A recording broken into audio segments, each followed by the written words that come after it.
You know, we were talking the other day about when I was a kid, I had a tag in the back of my shirt that said union on it. And at some point, that tag disappeared.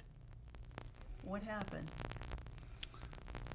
Well, those tags are still around. They're harder to find, I'll give you that. But basically, it's the outsourcing of American jobs, and that's one of the problems we deal with right now.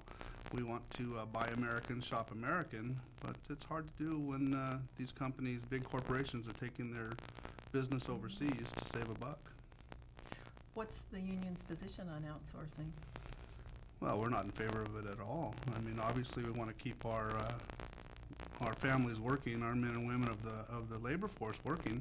We have lots of people that are out of jobs right now, and that's a primary focus for us as a labor council, as working people in the valley, just as individuals, trying to reincorporate that position to have jobs in the valley. We need jobs. How do you do that? How do you keep people working? And because as a consumer, we need to have something that's affordable, which sometimes is a product that has been outsourced, so it brings the price down.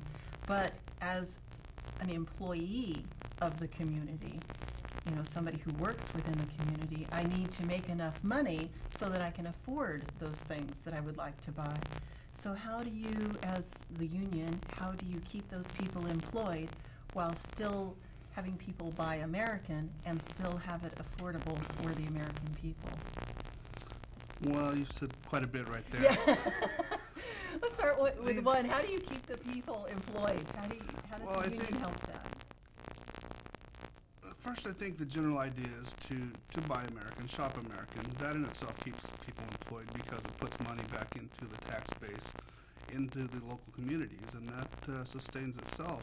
When people aren't working, that lowers the tax base, and that's what we find ourselves in now. There's no way to replace that unless people have money in their pocket to spend, and that comes with real living wage jobs. Does the union fight for those types of wages? I mean, the living wage being is it the minimum wage that you're talking about? Or, I can't remember the other name that you guys have for that, for the other wage. But anyway, tell me what that is, the living wage. A living wage, yeah, sure. No, that's it doesn't basically seem like it could be minimum wage, because that doesn't seem like a living wage. Minimum wage is a standard that's set by the government, and by no means is that an actual living wage nowadays. The economy has deteriorated to the point where nobody can live on minimum wage.